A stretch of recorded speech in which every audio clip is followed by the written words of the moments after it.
देवाने अगोदरच संकेत दिले होते, तरी देखील मंडळाने त्या गोष्टीकडे दुर्लक्ष केलं आणि त्यानंतर जे घडलं ते संपूर्ण महाराष्ट्राने पाहिलं. भुलेश्वरचा राजा 22 फूट गणपती बाप्पाची मूर्ती कोसळली.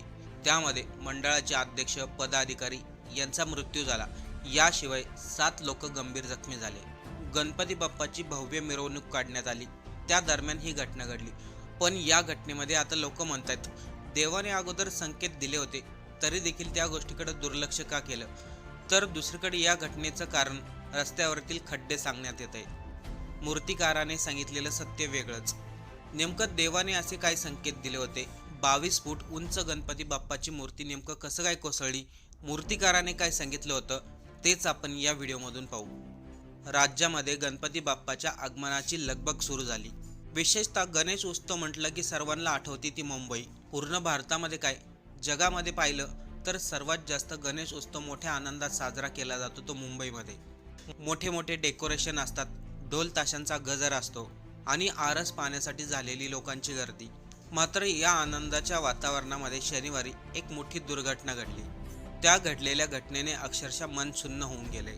शनिवारी सायंकाळी भायखळा परिसरातील गणेश मूर्ती कार्यशाळेतून भुलेश्वर राजाची भव्य मूर्ती आगमनासाठी बाहेर पडली. यामध्ये सर्वात विशेष म्हणजे यंदाची भुलेश्वर राजाच्या गणपती बाप्पाची मूर्ती विशेष स्वरूपाची होती.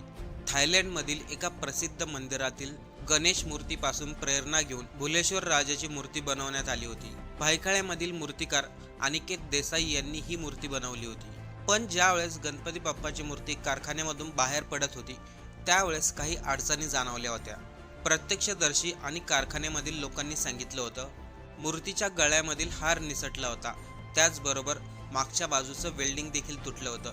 आणि इथेच लोक म्हणतात, देवाने हा सर्वात मोठा संकेत दिला होता. ज्यावेळेस मूर्तीच्या गळ्यामधील हार पडला तो मंडळासाठी आणि मूर्तिकारांसाठी मोठा संकेत होता.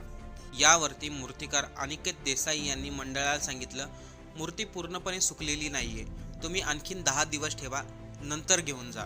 आणि याच गणपती बाप्पाच्या हाराबद्दल दुसरी एक घटना घडली मिरवणुकीमध्ये. ती घटना काय घडली आपल्याला व्हिडिओमध्ये पुढे समजेल.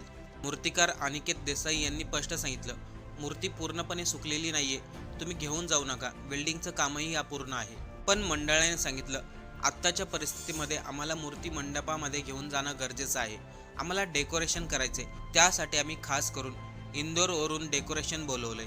तसे पाहिलं तर मंडळाचं अगदी बरोबर होतं, कारण की डेकोरेशनला खूप जास्त वेळ लागतो आणि गणपतीच्या अगोदर हे डेकोरेशन तयार व्हायला हवं होतं.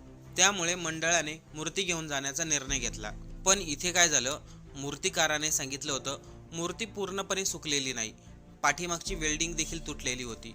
त्यावेळेस ती वेल्डिंग रिपेअर करण्यात आली. फक्त राहिला प्रश्न एकच, मूर्ती थोडीशी ओली होती. यानंतर भुलेश्वर राजाची मिरवणूक निघाली. मिरवणूक एकदम व्यवस्थित पार पडली. अवघ्या 50 ते 60 मिनिटं अंतरावरती मंडप होता. जय आंबे चौक आणि कबूतरखाना या परिसराच्या आसपास मिरवणूक सुरू होती. रात्री साधारणतः 10 वाजण्याच्या सुमारास ट्रॉलीचं चाक एका खड्ड्यामध्ये अडकलं. त्यामुळे ट्रॉलीला जोरदार झटका बसला.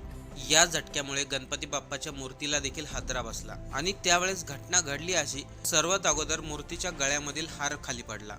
जे कारखान्यामध्ये घडलं होतं तेच मिरवणुकीमध्ये घडलं.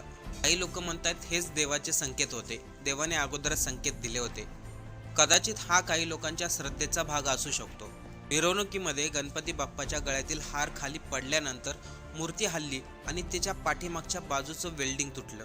त्यानंतर अवघ्या काही क्षणात 22 फूट उंच आणि 2 टनाची भव्य मूर्ती एका बाजूला झुकायला लागली आणि अवघ्या काही क्षणात ही मूर्ती खाली कोसळली. हा सर्व प्रकार इतक्या वेगामध्ये घडला, तिथे उपस्थित असलेल्या लोकांना समजण्या अगोदर मूर्ती खाली कोसळली होती. त्यावेळेस मंडळाचे अध्यक्ष संकेत नेवसे आणि पदाधिकारी ब्रिजेश जोशी यांनी मूर्तीला थांबवण्याचा आणि मागे ढकलण्याचा प्रयत्न केला.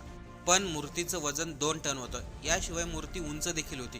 त्यामुळं मंडळाचे अध्यक्ष आणि पदाधिकारी यांना ही गोष्ट शक्य झाली नाही. मंडळाचे अध्यक्ष संकेत नेवसे हे मूर्तीच्या अगदी जवळ उभा होते. त्यामुळे मूर्ती त्यांच्या अंगावरती कोसळल्यानंतर ते गंभीररित्या जखमी झाले. त्यावेळेस त्यांच्या कानामधून रक्त येत होतं. हे उपस्थित लोकांनी पाहिलं. तातडीने त्यांना हॉस्पिटलमध्ये नेण्यात आलं. पण त्यांच्यावरती उपचार होण्या अगोदरच डॉक्टरांनी त्यांना मृत घोषित केलं. दुसरीकडे मंडळाचे पदाधिकारी ब्रिजेश जोशी हे देखील गंभीर जखमी झाले. त्यांच्यावरती देखील हॉस्पिटलमध्ये उपचार चालू झाले, पण उपचारादरम्यान त्यांचाही जीव गेला. याशिवाय 7 लोक देखील गंभीर जखमी झाले. जखमी झालेल्या लोकांना तातडीने हॉस्पिटलमध्ये नेण्यात आलं. त्यांच्यावरती उपचार करण्यात आले. पोलिसांना या घटनेची माहिती देण्यात आली. बचाव पथक घटनास्थळी दाखल झालं. मूर्ती बाजूला करण्यात आली. अडकलेल्या लोकांना बाहेर काढण्यात आलं. पण ही घटना घडण्याच्या अगोदर मंडळाचे अध्यक्ष आणि पदाधिकारी संकेत नवसे आणि ब्रिजेश जोशी हे खूप आनंदात होते. मनसोक्त बाप्पासमोर नाचले होते. त्यांचे काही फोटो देखील सोशल मीडियावरती व्हायरल झाले. पण कोणालाही ठाऊक नव्हतं त्या दिवशी एवढी मोठी दुर्घटना घडेल. रविवारी संकेत नवसे आणि ब्रिजेश जोशी यांची अंत्यविधी करण्यात आली. या घटनेने नवसे कुटुंब आणि जोशी कुटुंब यांच्यावरती अक्षरशः दुःखाचा डोंगर कोसळला. बाप्पाच्या आगमनासाठी आणि मंडळासाठी कायम हे 2 कार्यकर्ते रात्रंदिवस काम करायचे. जेव्हा जेव्हा गणपती बाप्पा यायचे तेव्हा यांची लगबग सुरू असायची. रात्रंदिवस मंडळासाठी वेळ द्यायचे. पोलिसांनी या सर्व घटनेमध्ये तपासाचा भाग म्हणून काही फॉर्मॅलिटीज पूर्ण केल्या. मूर्तिकार अनिकेत देसाई यांचा जबाब नोंदवण्यात आला.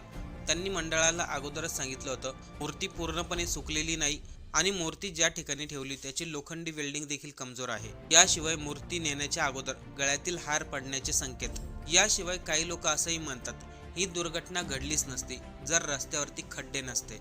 खड्ड्यामध्ये ट्रॉलीचं चाक अडकलं आणि त्यामुळे मूर्तीचा तोल गेला. आणि अशाच रस्त्यावरील खड्ड्यामुळे कित्येक लोकांचे जीव गेलेत हे आपण रोज पाहतो आणि ऐकतो देखील. स्थानिक लोक म्हणतात आम्ही वारंवार सांगितलं होतं रस्त्यावरील खड्डे बुजवा, गणपतीचा सण आलाय, पण तरी देखील त्याकडे दुर्लक्ष करण्यात आलं. या दुर्दैवी घटनेनंतर महाराष्ट्राचे उपमुख्यमंत्री एकनाथ शिंदे यांनी मृत्यू पावलेल्या व्यक्तींच्या कुटुंबियांची भेट घेतली. मंत्री आशिष शेलार यांनी देखील घटनास्थळी जाऊन पाहणी केली. तसेच कुटुंबाची भेट घेऊन त्यांना एक थोडासा हातभार म्हणून 5 लाख रुपयाची मदत जाहीर केली. पण या काळामध्ये मुंबईतील गणेश मंडळाचं एकजुटीचं दर्शन देखील घडलं. लालबागच्या राजाने भुलेश्वर राजा मंडळासाठी मदतीचा हात पुढे केला. लालबागच्या राजाकडून 11 लाख रुपयाची मदत जाहीर करण्यात आली. याशिवाय या दुर्घटनेमध्ये मृत्यू झालेल्या संकेत नवसे आणि ब्रिजेश जोशी यांना 5-5 लाख रुपयाची मदत केली. याशिवाय लालबागच्या राजाने घोषणा केली आम्ही भुलेश्वर राजा मंडळाच्या पाठीमागे नेहमी उभा राहू. जी घटना घडली ती खूप दुर्दैवी होती. पण आता याबद्दल लोक आपले आपले विचार मांडतात. कोणी म्हणते रस्त्यातील खड्ड्यामुळे हे घडलं, कोणी म्हणते देवाने अगोदर संकेत दिले होते, तर कोणी म्हणते बिल्डिंग कमजोर होती, मूर्ती सुकलेली नव्हती, तर काही लोक म्हणतात घटना घडण्यासाठी वेळ आणि काळ लागत नाही. आपल्याला या सर्व घटनेबद्दल काय वाटतंय? आपलं मत कमेंट करून नक्की सांगा.